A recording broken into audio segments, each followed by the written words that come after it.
everyone. So today I thought I would share a story from my childhood that I have never forgotten. When I was a kid, I would often sit in the living room and stare at the wall clock. One of those big round ones with the numbers 1 to 12. I remember one day asking myself, if it's 11 o'clock now, what time will it be in 6 hours? So I quickly did the math, that is 11 plus 6 is 17. But then I looked at the clock and thought, wait, there is no 17 on the clock. Of course, today we often use 24-hour time on our phones and laptops, so 17 seems pretty normal. But back then on that analog clock, I was completely confused. That's when my dad explained, you wrap around, it's 5 o'clock. And even though I did not know the term back then, what he was describing was 17 more 12 is 5. And that moment was actually my first lesson in modulo arithmetic, though I did not realize it at that time.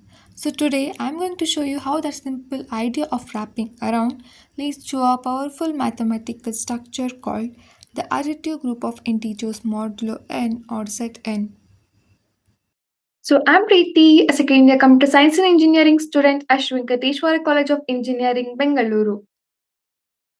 In today's video, we'll be discussing about additive group of integers modulo n. So first, let's have an introduction to modulo arithmetic. Modulo arithmetic is all about reminders. When you divide one number by another, you focus on the remainder rather than the quotient. For example, 10 mod 3 is 1 because when you divide 10 by 3, the remainder is 1. And 14 mod 5 is 4 because when you divide 14 by 5, the remainder is 4. In general, when we talk about mod n, we are referring to the set of possible reminders when dividing numbers by n. This set is usually written as Zn and it looks like this. That is Zn is equal to 0, 1, 2 and to n minus 1.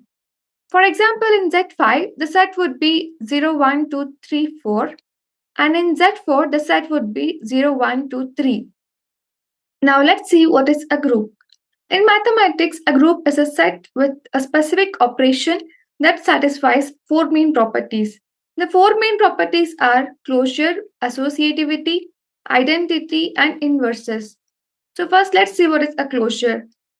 Closure, if you take any two elements from the group and perform the operation, the result will still be in the group. And associativity, the operation is associative, meaning the grouping of the elements does not matter. For example, we are having A plus B plus C. In the LHS part, we are grouping A plus B.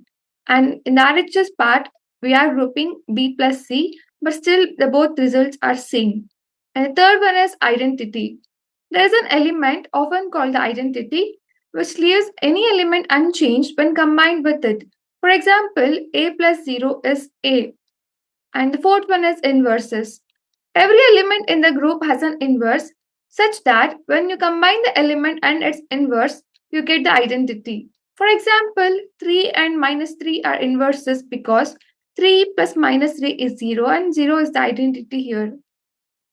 And now let's move into the topic additive group of integers modulo n, also known as Zn. The additive group of integers modulo n or Zn is a set of integers from 0 to n minus 1 with addition done modulo n.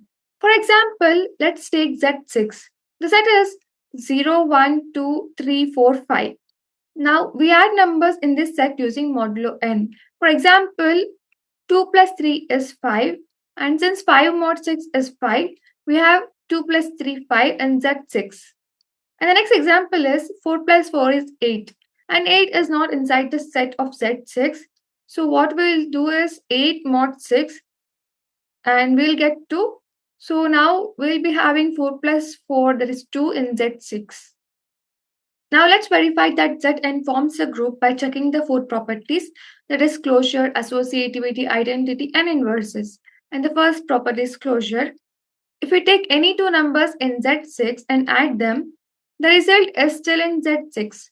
For example, 2 plus 5 is 7. 7 is not inside the set of Z6, so we'll be doing 7 mod 6, which is 1, which is still in Z6. And the second one is associativity. Addition modulo n is associative. For example, 2 plus 3 plus 4. So here we are grouping 2 plus 3 and we are doing mod 6. So 2 plus 3 is 5 plus 4 mod 6. 5 plus 4 is 9 and 9 mod 6 is 3. And in the next step, we will be grouping 3 and 4. So 2 plus 3 plus 4, we are grouping 3 and 4 and mod 6. So 2 and 3 plus 4 is 7. So 2 plus 7 mod 6, that is 9 mod 6, and answer is same, it is 3. So the grouping does not matter. And the third one is identity. The identity element is 0. For example, 2 plus 0 is 2 mod 6. Inverses, every element has an inverse. For example, in Z6, the inverse of 3 is 3 because 3 plus 3 is 6 and 6 mod 6 is 0. And now let's see what is an abelian group. Next, we need to check if Zn is an abelian group, meaning that the operation, that is in our case addition, is commutative. In other words, does a plus b is equal to b plus a. Since addition itself is commutative, the answer is yes. Zn is always an abelian group under addition modulo n. Now let's see the applications and examples. So the first application is cryptography. Imagine you're sending a secret code to your friend. In RSA encryption, we use modular arithmetic to scramble the message into something unrecognizable. Imagine your secret message is the number 4 and you want to set it securely. You would raise it to a power and then use modulo to lock it. Only the person with the correct key can unlock the message. Without that key, it's impossible to read.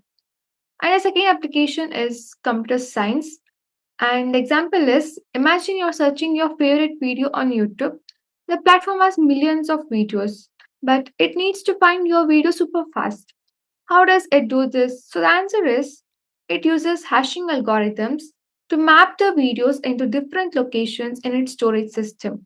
Let's say the algorithm calculates the sum of the video's ID number and takes that number modulo 100.